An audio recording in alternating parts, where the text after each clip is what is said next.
오늘 말씀은 요한계시록 16장 1절에서 11절의 말씀입니다.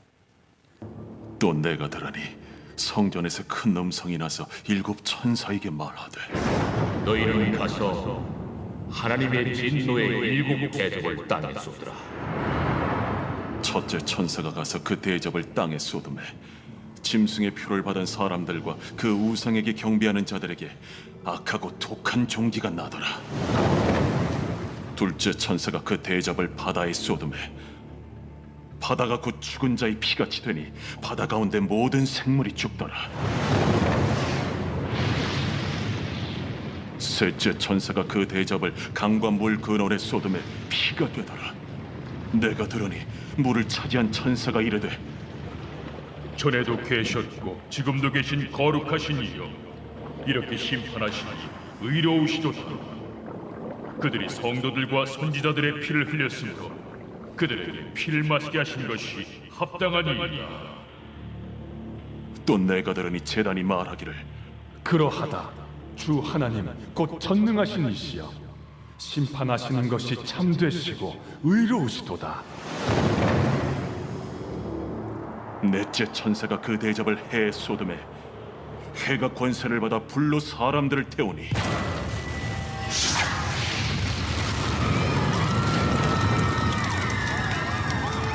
사람들이 크게 태움에 태워진지라. 이 재앙들을 행하는 권세를 가지신 하나님의 이름을 비방하며 또 회개하지 아니하고 주께 영광을 돌리지 아니하더라. 또 다섯째 천사가 그 대접을 짐승의 왕좌에 쏟으니 그 나라가 곧 어두워지며 사람들이 아파서 자기 혀를 깨물고 아픈 것과 종기로 말미암아 하늘의 하나님을 비방하고 그들의 행위를 회개하지 아니하더라. 아멘. 무섭죠? 네, 그죠? 말씀들이 마지막 재앙의 이야기고요. 일곱 대접 재앙이 나옵니다. 일곱 나팔의 재앙도 있었고요. 그리고 일곱 대접의 재앙이 있는데 일곱 나팔의 재앙과 일곱 대접의 내용, 대접의 재앙의 내용이 뭐 비슷해 보이죠. 뭐 결국 이렇게 하나님께서 이렇게 심판하시는 이야기들인 것 같아요. 그런데 차이점이 좀 있어요. 일곱 나팔의 재앙은 좀 부분적인 재앙이었어요. 모두에게 뭐 이렇게 모든 것을 막 이런 표현보다는 땅의 3분의 1 그리고 바다의 3분의 1에 임하는 재앙이었다 이렇게 말씀하고 있거든요. 그것은 뭐냐면 회개할 수 있는 기회가 주어지는 재앙이었다는 거예요. 그러니까 일곱 나팔의 재앙은 회개할 수 있는 기회가 주어지는 재앙이에요.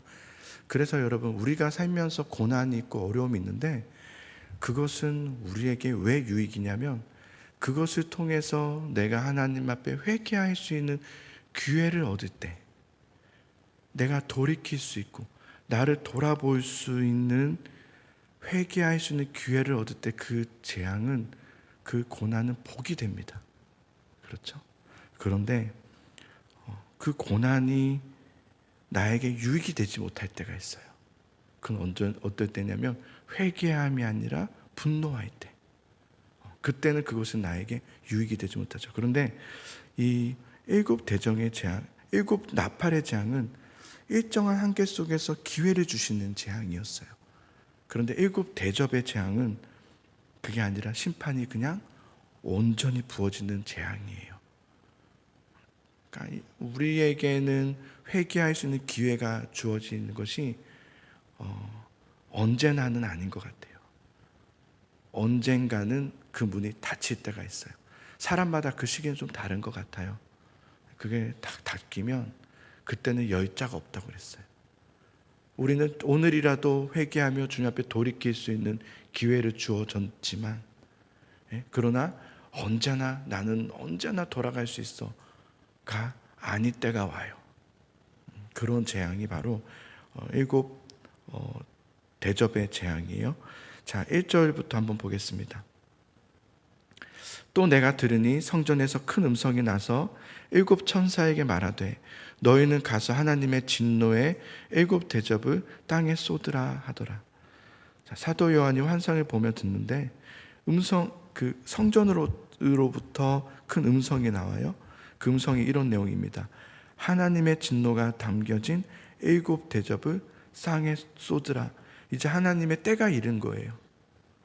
나팔은 그런 이게 7 대접이에요. 이제 땅에 쏟으라.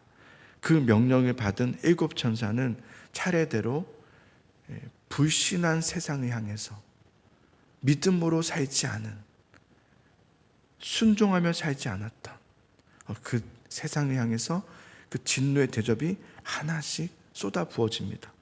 그래서 2절에 보시면 첫째 천사가 가서 그 대접을 땅에 쏟음에 짐승의 표를 받은 사람들과 그 우상에게 경배하는 자들에게 악하고 독한 종기가 나더라. 첫째 천사가 대접을 땅에 쏟자 독한 종기가 누구에게 부어진다고 말하냐면 짐승의 표를 받은 사람들에게, 그리고 우상에게 경배한 자들에게 부어진다 그랬습니다. 이와 반대로 아주 대조적인 그룹들이 있었어요. 어제 우리 말씀에 보면 불이 섞인 유리와 같은 바다에 모여있던 하나님을 찬양하던 순교자들이었어요. 그들은 성경에서 뭐라 했냐면 이와 반대예요. 짐승과 우상과 그 이름의 수를 이기고 벗어난 자들이라고 했습니다. 완전 반대죠. 그들은 그 짐승의 수를 이기고 우상의 그 이름의 수를 이기고 벗어난 자들. 그 상황 속에서 예수는 나의 그리스도이십니다 라면서 엎드렸던 자들, 주님 앞에 무릎 꿇었던 자들, 구주로 고백한 그 믿음의 사람들. 그 당시에는 믿음 때문에 여러분 재산을 다 몰수당해야 했어요. 재산을 몰수당할 수 있겠습니까? 그럼에도 불구하고 예배를 나올 수 있겠습니까? 예배를 나오면 몰수를 당하는데 바로 적발되어서 재산을 다 몰수당하고 쫓김을 받아야 되는데 그때 얼마나 많은 사람들이 타협하는 메시지를 전했겠습니까? 그걸 얼마나 많은 성도들이 좋아했겠습니까? 안심하고 싶었겠죠.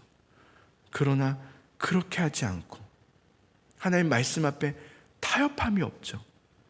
믿음으로 주님 앞에 나왔던, 결국 그러므로 순교를 당한 재산 몰수는 그래요. 어느 정도는 할 수 있겠지만 비인간적인 사형과 그런 참수와 그런 순교를 당해야 되는 그런 것을 당하기로 하는,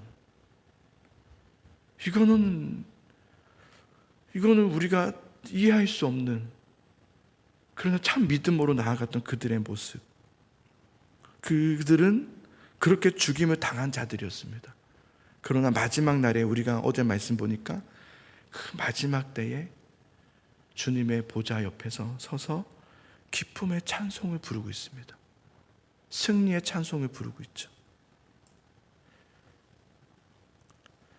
세 번째 3절에 보시면 둘째 천사가 그 대접을 바다에 쏟음에 바다가 곧 죽은 자의 피같이 되니 바다 가운데 모든 생물이 죽더라. 둘째 대접을 바다에 쏟자 마치 피가 이렇게 응고되어서 굳어져 버리는 것처럼 바다에, 그렇게 되면 바다엔 생명을 잃어버리게 되죠. 그 얘기를 하는 겁니다. 4절 셋째 천사가 그 대접을 강과 물 근원에 쏟음에 동일하게 또 피가 되더라. 그래서 바다와 강과 물 근원이 피가 됨으로써 더 이상 생명체가 살아갈 수 없는 상태가 되는 심판을 말하는 것이죠. 그리고 좀 넘어가서 8절을 보겠습니다. 넷째 천사가 그 대접을 해에 쏟음에 해가 권세를 받아 불로 사람들을 태우니, 이 넷째 천사가 대접을 해에 쏟자 해가 권능을 받아, 권세를 받아 사람들을 태우기 시작합니다. 불로 태우기, 계속 뜨거워지고 있죠. 계속 더 그래서 태우기 시작, 살 수 없게 만들죠. 10절 또 다섯 천사가 그 대접을 짐승의 왕좌에 쏟으니 그 나라가 곧 어두워지며 사람들이 아파서 자기 혀를 깨물고 11절 아픈 것과 종기로 말미암아 하늘의 하나님을 비방하고 그들의 행위를 회개하지 아니하더라. 이 다섯째 천사가 이 대접을 짐승의 왕자의 소돔에 그랬습니다. 짐승의 왕자라는 것은 적 그리스도의 사탄이 장악한 세상의 중심 세계를 말합니다. 세상의 중심 세계, 적 그리스도의 중심 세계를 말합니다. 세상적 가치관, 이것은 오늘날 교회들 안에도 들어와 있죠. 사람들은 각자 교회마다 신천지가 있느냐 없느냐를 따지지만 저는 그거보다 더 심각한 것은 신천지가 들어왔냐 안 들어왔냐가 아니라 성도들이라고 생각합니다. 성도들이 하나님 말씀 앞에 깨어 있느냐예요. 신천지가 들어있든 들어있진 않든 중요하지 않고 우리가 하나님의 말씀에 깨어 있느냐예요. 우리는 과연 하나님 말씀 앞에 분별력이 있냐는 거예요. 옳은 분별력을 가지고 있느냐는 거죠. 우리가 말씀 앞에 깨어만 있다면 세상에 어떤 적 그리스도가 다가와도 능히 우리는 이길 수 있을 거예요. 어두움 짐승이 다스리는 그 나라는 어두워질 거라고 그랬어요. 하나님을 거역하고 또 그들은 거역하게 하는 거예요. 교회 안에는 그런 자들이 있어요. 하나님을 거역하게 하는 자들이 있어요. 믿음에서 자꾸 떨어져 나가게 하는 사람들이 있어요. 교회마다 있어요. 그 악한 세력을 하나님은 결코 가만히 내버려 두지 않겠다고 하셨어요. 지금은 아니에요. 그래서예요. 지금은 아니기 때문에 그냥 같이 공존하고 있을 뿐이에요. 그러나 하나님의 때가 되면 반드시 하나님께서 분리하셔서 그들을 강력하게 심판하신다고 하셨어요. 근데 그게 얼마나 고통스러운가 하면 오늘 말씀 보면 아파서 자기 혀를 깨물 만큼 고통스러울 것이라 했어요. 우리가 이때 이 말씀을 듣고 깨달아져야 돼요. 제가 얼마 전에 운전을 쫙 하고 있는데 가끔 그런 분들이 있어요. 무단횡단을 하면 안 되지만 무단횡단을 그래도 어쨌든 건너려면 오른쪽도 보지만 왼쪽도 봐야 됩니다. 그래서 이제 막 건널 것도 보고 상대방 저기서 근데 한 분이 저기만 보면서 건너가는 거예요. 이렇게 제가 깜짝 놀랐습니다. 삑 섰죠. 그리고 딱 대치 상태가 된 거예요. 큰일 날 뻔한 거예요. 그런 일 있잖아요. 그러면 어떻게 됩니까? 잘못한 거잖아요. 아이고 하고 근데 표정이 아무렇지 않아요. 딱 끽 아무렇지 않은 걸 봤어요. 지금 얼마나 심각한 상태였는지를 깨닫지를 못해요. 우리가 그런 거예요. 우리가 말씀을 들어도 깨닫지를 못하는 거예요. 지금 하나님이 나에게 무슨 말씀하신지를 깨닫지를 못하고 무덤덤한 거예요. 무뎌져 버린 거예요. 이미 우리 영이 무뎌질 대로 무뎌져 버린 거예요. 그게 가장 심각한 상태예요. 오늘 말씀 보면 하나님의 심판은 참되고 의로우시다 했어요. 여러분은 오늘 이런 말씀, 요한계시록에 계속되는 심판의 말씀 보면서 어떻습니까? 여러분은 어떻게 들리는지 모르겠지만 저는 이 심판의 메시지를 계속 보면 볼수록 너무 위로가 돼요. 너무 감사해요. 무섭다고 생각하지 않아요. 부담스럽다 이런 생각 전혀 들지 않아요.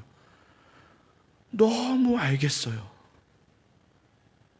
더 믿음으로 정말 살아야지 라는 도전이 돼요. 더 점검하게 돼요. 이야, 내가 되게 무덤덤했구나. 내 칼이, 믿음의 칼이 굉장히 날이 서 있지 못했구나. 너무 무뎌져 있었구나. 하나님 앞에 더 깨어 있어야 되겠다 라는 마음에 도전이 들어요. 여러분은 어떻게 들는지 모르겠어요. 그냥 무섭다, 부담스럽다, 만약에 그렇게 들리십니까? 만약 하나님의 사람이라면 하나님의 심판의 말씀이 위로가 될 겁니다. 주님 감사합니다. 주님, 내가 끝까지 믿음으로 살겠습니다. 주님, 내가 더욱더 깨어 주님 앞에 엎드리며 나아가겠습니다. 오늘 말씀에 그렇게 말해요. 하나님의 심판은 참되시고 의로우십니다 라면서 찬양해요. 악인들은 심판을 받을 거예요. 왜냐하면 그들은 믿음의 사람들에게 그 눈에서 피눈물을 흘리게 했기 때문이에요. 하나님은 그것을 반드시 갚으셔요. 그 피눈물을 그들이 마시게 하실 거예요. 근데 놀라운 것은 그러한 심판이 있음에도 불구하고, 이미 심판이 있기 전에 이 종말의 때에 우리에게 말씀하고 있음에도 불구하고 마귀의 사탄을 따르던 악인들은 회개하지 않는다는 거예요. 그게 참 놀랍다는 생각이 들어요. 회개하지 않아요. 오히려 비방하기 시작해요. 그게 놀라운 일이에요. 마치 출애굽 때에 10가지 재앙이 계속해서 부어져요. 쉬지 않고 부어져요. 그런 재앙을 당하면 또 당하면서 회개하지 않고, 회개는커녕 하면 할수록 하나님의 재앙의 메시지가 계속해서 그들에게 부어질수록 더욱더 마음이 완악해져 가던 애굽의 바로와 같아요. 더욱더 이 마지막 때가 되면 완악해질 거라고 그랬어요. 많은 성도들이 그럴 것이라 했어요. 그러나 깨어있는 남은 자들이 있다고 했어요. 제가 뒤에서 이렇게 들어오면서 감사한 것이 있었어요. 깨어있는 사람들이 있더라고요. 이렇게 보이더라고요. 주님 감사합니다. 깨어있는 영혼들이 있더라고요. 주님 감사합니다.